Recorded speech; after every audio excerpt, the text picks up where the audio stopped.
Hannah's Heart, Chapter 3, Derision. June 15, Monday. It's been a little more than 2 weeks since I first went to the garden. Nana told me this morning that it would be a good idea to start journaling when I go. I thought it was a good idea, too. I kind of like to write anyways. And it's nice to talk to... Well, who am I talking to anyway? This is going to take some getting used to. On the other hand, I can say whatever I want to, and who's going to correct me? So anyway, I started writing something today, this stuff. Yours sincerely, Hannah. There actually were 2 more cool things that had happened since her journey, but writing all this out by hand was frustrating her. Hannah flipped shut the cover of the notebook she'd been writing in and sat tapping her pen on the cover. This'd be a whole lot easier if I had a computer of my own, Dad, she sighed. He's just so paranoid. Won't let me use his half the time because he's working. And when I can use it, he's always around anyway. He's so afraid I'll watch something he thinks I shouldn't on YouTube or something. I just want some privacy. He'd flip if he ever found out what Nana and I talk about. Whining wasn't getting her anywhere, and the quest to record in privacy trumped using a keyboard, at least for the moment. She opened the notebook up again. P.S. There are 2 cool things that happened since then. Jesus told me that I should start looking for signs of his love and joy. I didn't have a clue what he was talking about, but 2 days after I'd been there, I was walking by the playground down by the creek, kicking around in the stones there, and I found a stone, that looked exactly like a white heart. Love! That was cool.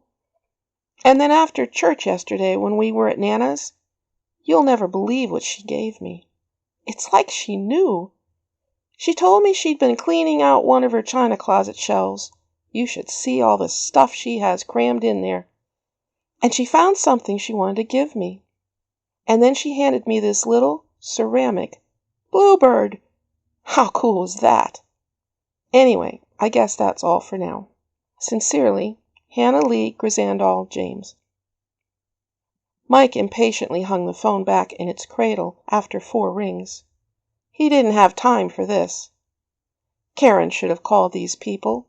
I told her I had important things to take care of today. I don't have time to be calling around to find something for them to do. He took the summer day camp flyer she'd given him and crumpled it up into a ball. Why should I waste money so they can play? Hannah can take care of him, and it's free. Reality whispered that he didn't need to be willing to make time for it, and pride raised its ugly head up high inside of him again. Nothing mattered right now but their agenda. Keep the man busy, keep him self-focused, keep him separated from his family, never allow any talk to wander into the enemy's direction. Your work is all that matters, all that has any worth, the voices in his head continued. They'll have to cope with their own problems. This is more important. Look how much money this job will bring in. You deserve their admiration. Get it? You are the king of this castle. Make sure they understand that. Pride sneered as it projected these thoughts into Mike's unconsciousness, finding him an easy mark now that they'd managed to build up the latest wall of anger against Jehovah within him. Manipulating this human away from the things he really needed, things the ones of light kept trying to make him see, was taking candy from a baby simple. And the added bonus of the internal angry rebellion that ensued in Mike only fed their energy. Mike turned back to his computer and jiggled the mouse, refreshing the screen that lay before him. Yes, this is going to work. This bunch will make us rich again, if I'm careful. He had no idea what he was about to agree to, or where it was going to lead him. At the moment, he didn't care. Zindel stood silent in the far corner, arms crossed against his powerful chest, sword sheathed and hanging at his side. Forbidden to interfere, he watched, eyes blazing at the wicked work of his foes. He spoke quietly to a messenger. "Give your report to the scribe of Al-Olam. The enemy prevails. Intercession is needed. Incite the others to continue praying. I have my orders. Go now." She must have missed the first part of the diatribe. She'd been so absorbed in her journal. But suddenly she heard the words, "Evan, Ronald, James, what have you been doing?" came piling up the stairs and through her door. "What are you doing? You're traipsing mud all through the kitchen. Stop! Stop! Stop! Right there! Don't move. Just stand there." Dad's voice was getting louder and louder. Uh-oh. Hannah slapped the notebook shut again and jumped up. I wonder what the squirt got into this time. She knew she was going to get it, too. She was supposed to have been watching him, but got interested in her journal instead. "Hannah Lee!" "Coming, Dad. Hold on." She ran down the stairs, avoiding her father's anything but happy face, and ducked around him. "I'm really sorry, Dad. I thought he was playing in the sandbox. I'll clean it up. Don't worry. I've got it." Grovel. He never keeps it up when I grovel a little. "I've warned you about this, Hannah Lee. Your mother has to work.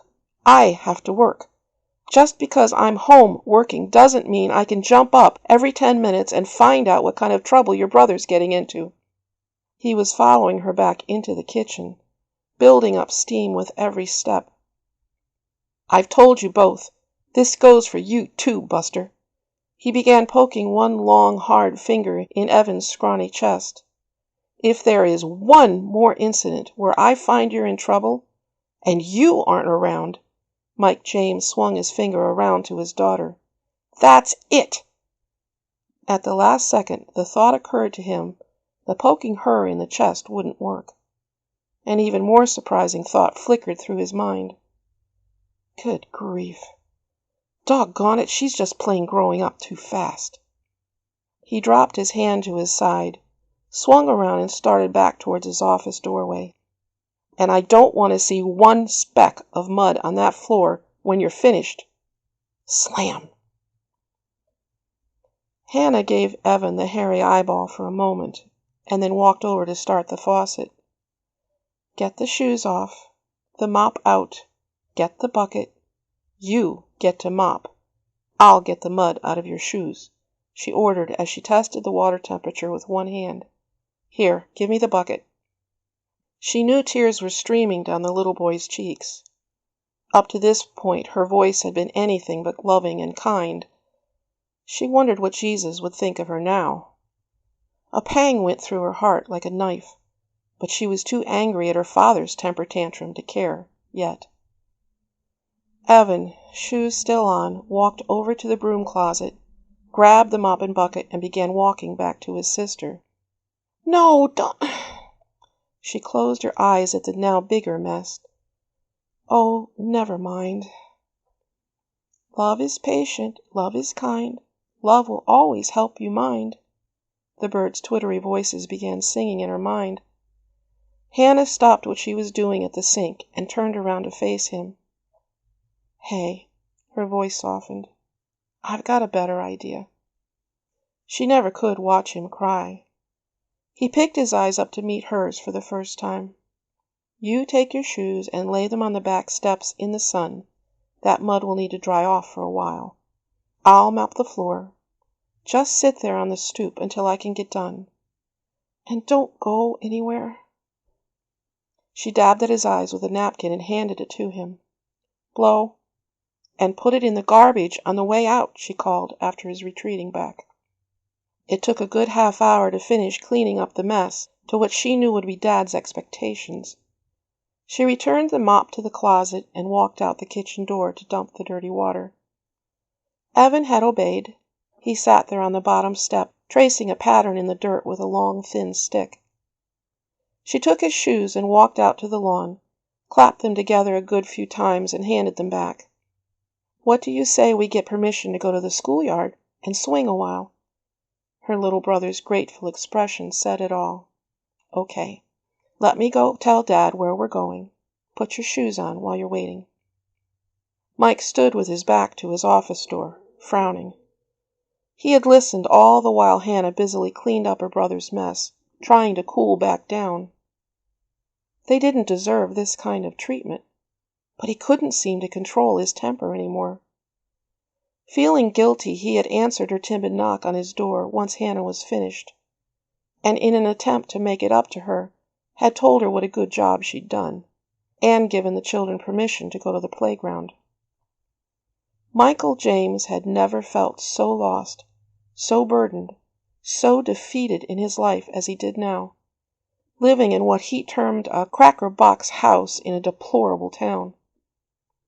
Over the past 4 years, everything he'd ever worked for, gained and sweated over, had been stripped of him like a full bathtub someone had pulled the plug on.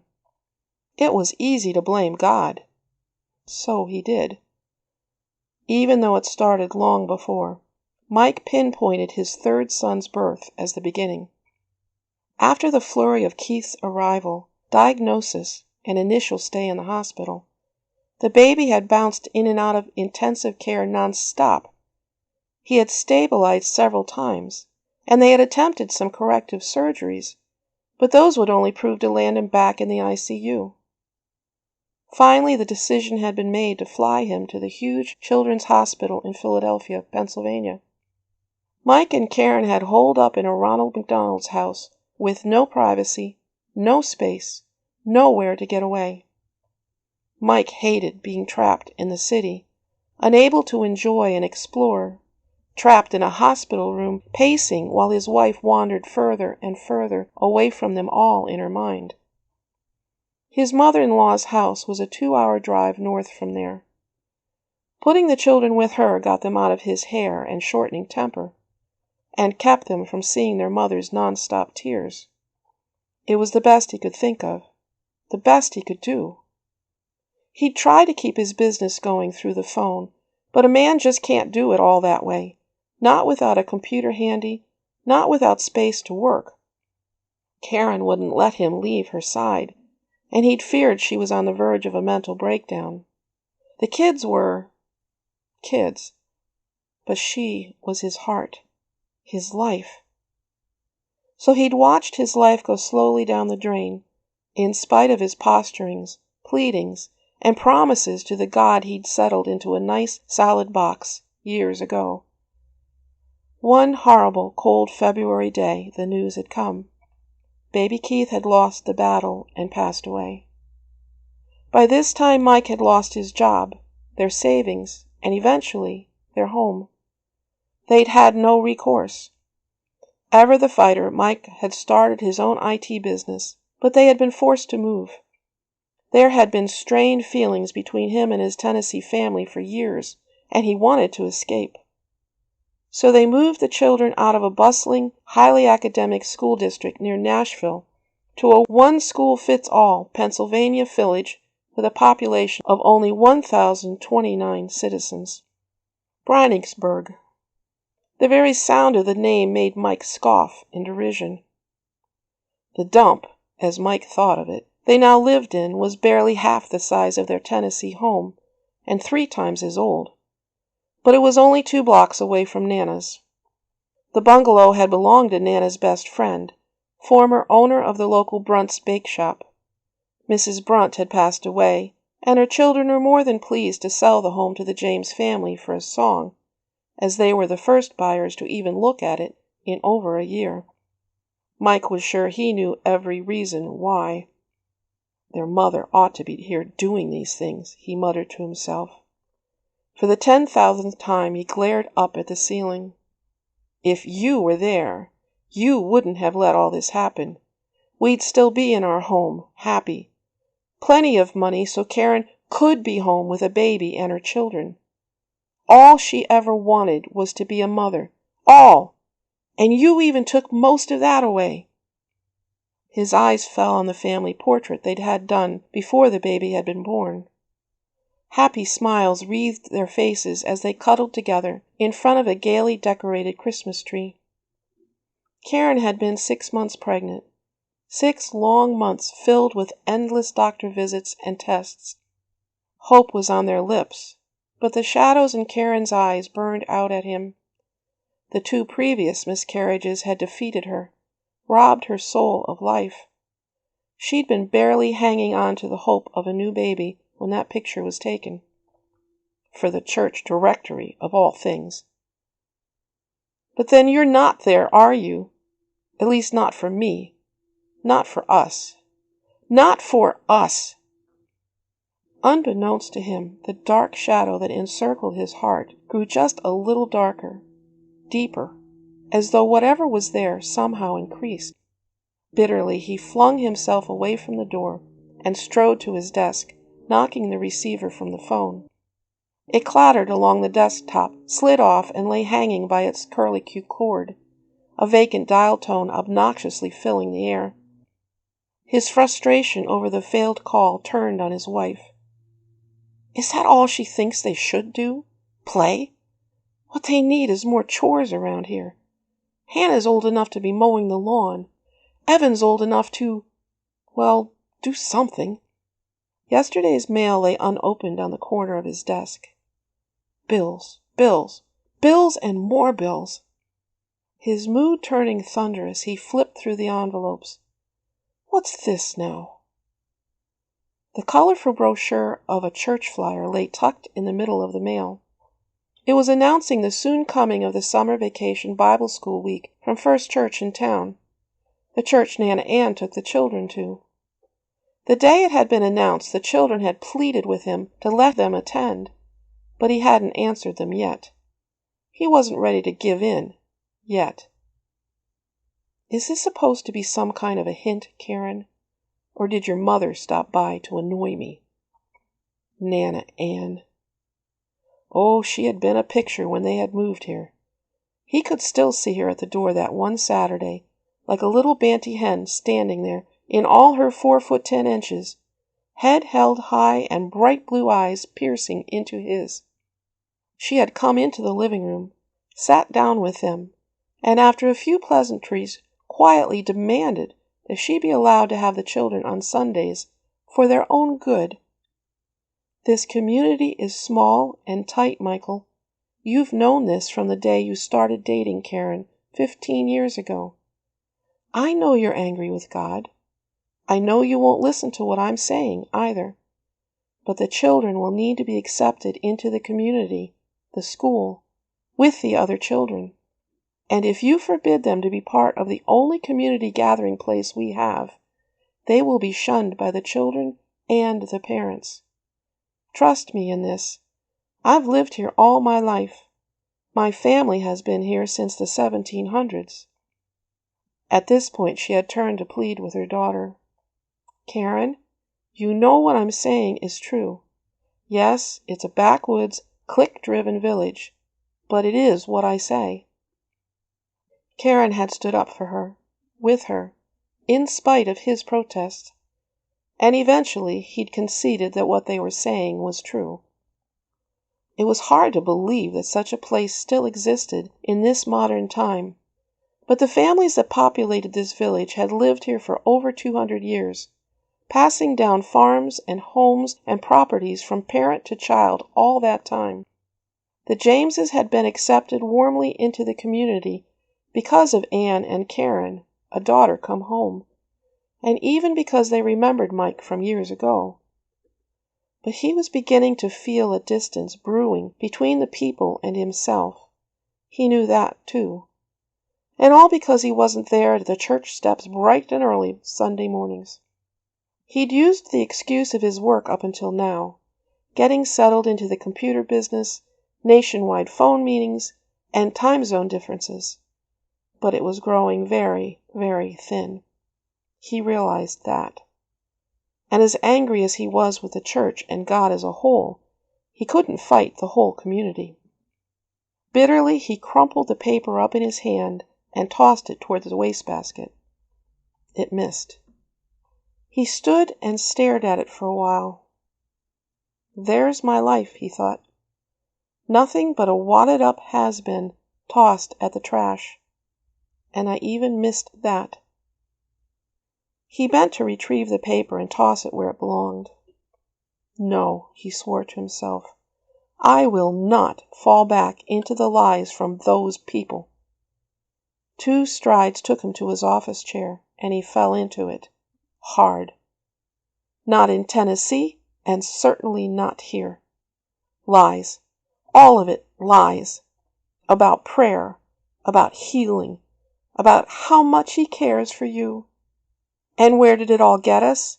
Where did all my hours at that church, and tithing, and towing the line, and even being a blasted deacon for crying out loud? Where did it get us when trouble came? Here, in nowhere, with a dead bank account, a dead baby, a broken down old house, and a wife that's never here. Not for the children. Not for me. He shook his fist at the ceiling and then cringed and drew it back, just in case. No, no more nonsense, no more fantasies and lies. Not in my house. Not while they're under my roof. He thought back to the agreement he'd just signed, the path he'd just decided to take. These were the real people. This was the real world. This wasn't a fairy tale. Built in 1798, Browningsburg had historically accommodated its wealthier families centrally, circling their mansions around the old stone First Church, and allowing servants' quarters to be built out and beyond the center square of Old Town. This resulted in a modern-day hodgepodge of aging mansions and tiny crumbling bungalows on the east side of the village proper. It was in these smaller homes that both the James family and Nana lived. The majority of houses were found in this part of town, although some were beginning to be built on the other side of the river, and a new apartment building was going up near the high school. The strangers and newcomers who moved into these newer establishments were generally frowned on, having no family ties or history to boast of. Most who did try to shoehorn into the population found themselves leaving again within a few years.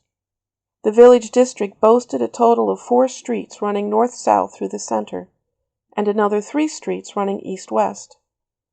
The middle of one of these 3, commonly known as Main Street, although the actual road was called Friedrich's Drive, was comprised of Mr. Schmidt's general and grocery store, a few mom-and-pop stores, Napoleano's Pizza, a used bookstore, and a tiny one-room library, and a bank.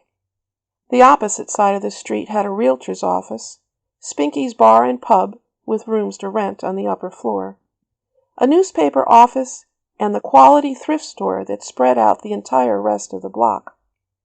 The police station and firehouse were situated not far from the school, 1 block south of Main on Cowpath Road. Tipperary Elementary School, which was where the children were heading, was conveniently less than a block away from the James house, preventing them from crossing traffic, should there be any.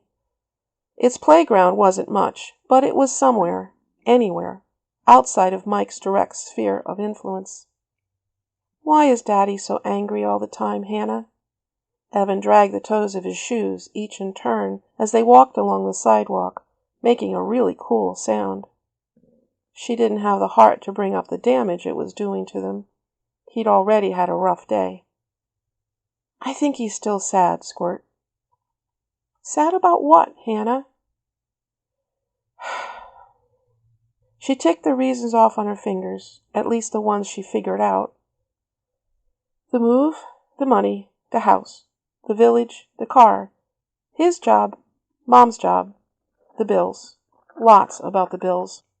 That's what he complained the most about, anyway. Oh, and baby Keith.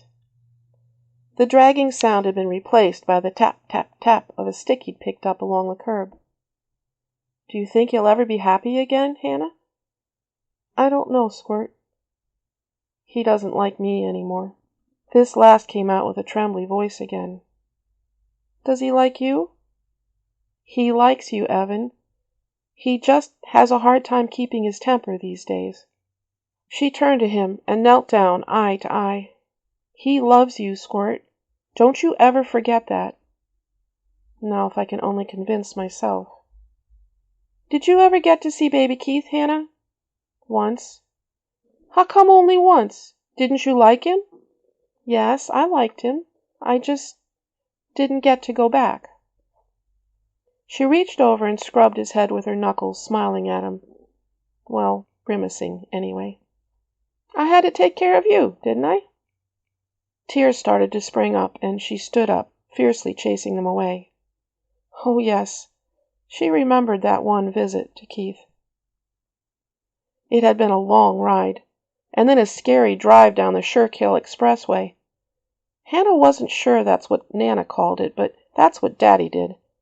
Cars drove so fast, and they'd weave in and out and all around them so suddenly, Daddy was swearing the whole time, and shaking his fist at the windshield. She'd closed her eyes at that part of the ride and held onto her seatbelt for dear life, until they finally got off the exit and entered the slower traffic to the hospital. Even there, everything was scary. It was such an enormous, cold building. They got lost finding the right elevator. Then they got lost finding the right hallway on the floor they did get off on. Dad had come for her, by himself, leaving Mom with the baby. And by the time he'd finally found the right place to dump Hannah off, he'd disappeared again almost immediately. Said he needed a coffee to calm back down. Hannah herself was trembling, but he didn't seem to notice.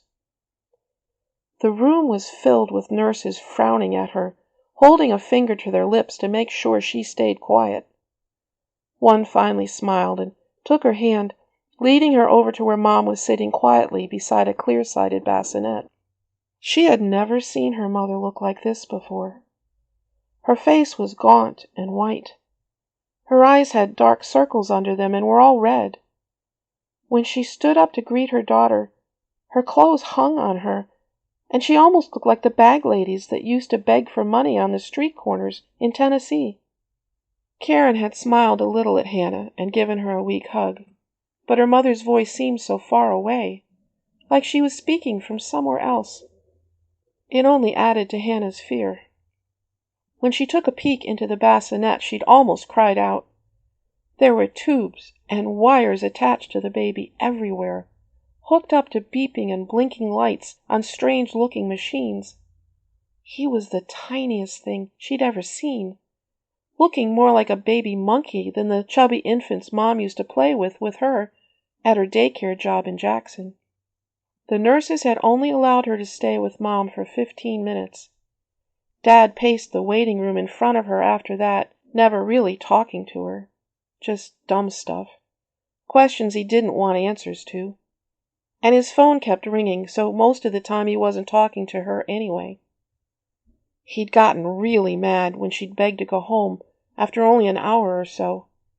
He'd been allowed back into the ICU room for his hourly visit, and it had taken her the entire 15 minutes to work up the nerve to ask. But the whole experience had terrified her. She just wanted to go back to Nana, and comfort, and peace.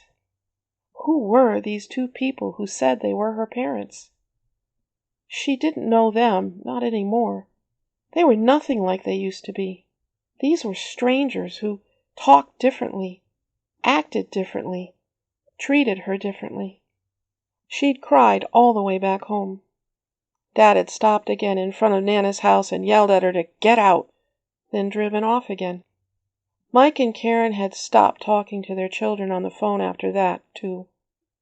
The phone would ring, and they could hear Nana talking for just a few minutes. Then she'd hang up and stand still for a little while, with her eyes closed. Her lips would move like she was praying, only the words never made any sense when Hannah heard them. If Hannah had come to the phone before they'd hung up, hoping to hear her mother's voice, Nana would just smile down at her.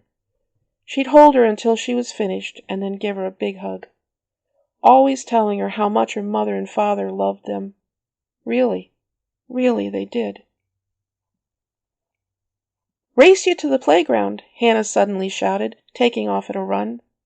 She needed to stop thinking, stop remembering. Squeals of laughter followed her, and she finally smiled, relieved that he'd forgotten the fight and was thinking about the good things to play with ahead of him. If she'd looked behind her, she'd have realized that wasn't exactly what had happened.